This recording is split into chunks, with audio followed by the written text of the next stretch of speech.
Армысыздар, құрметті пайдаланушылар. Биыл Қазақстанның тәуелсіздік алғанына 30 жыл толып отыр. Осы уақыт ішінде еліміз біраз қиындықты еңсеріп, дамудың даңғыл жолына түсе білді. Қателіктер де болды. Дегенмен, қазақ елі өз жолынан жаңылған емес. Тарихқа көз жіберетін болсақ, тәуелсіздік 1986 жылғы желтоқсан оқиғасында алаңға шыққан жастардың ерік жігері, ең алдымен барша қазақстандықтардың арман мұратының салтанат құруы. Тәуелсіздік ата-бабамыздың ең үлкен аманаты.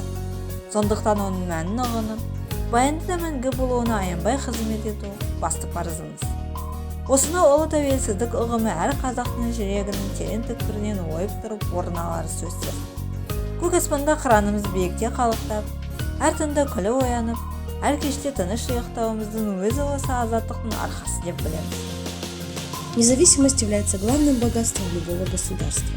Разные народы по-разному добиваются своей независимости. Через революции, национально-освободительные движения, войны. Для Казахстана события в декабре 1986 году стали началом становления народа к суверенитету, самоопределению. В 1991 году, 16 декабря, Верховным Советом Республики Казахстан был принят Конституционный закон о государственной независимости Республики Казахстан. В этом году мы отмечаем 30-летие главного национального праздника – Дня независимости. Казахстан за годы независимости стал процветающей и развивающейся страной, известной на международной арене. Процесс распада СССР был еще запущен в конце 80-х годов. Официальная дата распада Советского Союза считается 26 декабря 1991 года.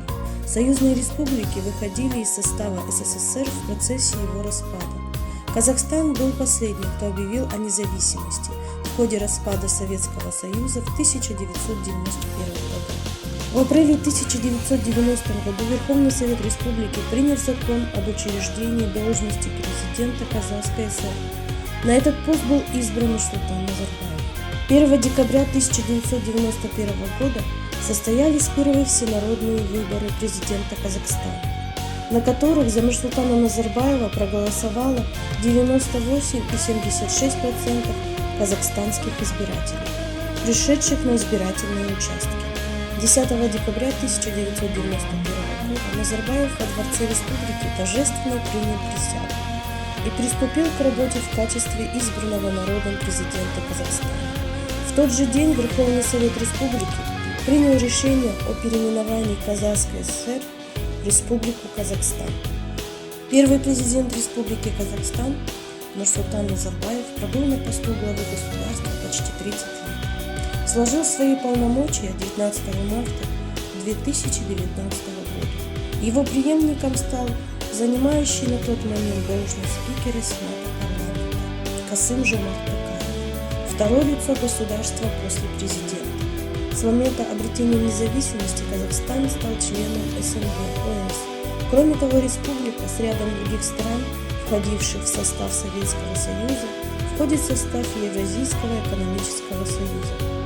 Казахстан также является членом ООН, Организации по безопасности и сотрудничеству в Европе, Совета Евроатлантического партнера, Тюркского совета и Организации исламского сотрудничества. Он является активным участником программы НАТО «Партнерство во имя мира». Казахстан имеет самую большую экономику в Центральной Азии. Основные экспортные товары Казахстана включают пшеницу, текстиль, домашний скот и многое другое. Казахстан является ведущим экспортером урана. В 2015 году Национальный банк и правительство Казахстана приняли решение отказаться от фиксируемого курса тенге, перейдя на плавающий курс валюты. Как и любая другая страна, независимый Казахстан стремится к высокому уровню жизни своего народа, к процветающей экономике, основанной на современной технологии, выстраиванию равноправных отношений во внешней политике. Необходимо помнить, что независимость – хрупкая вещь, которую необходимо беречь и укреплять совместными усилиями всех граждан.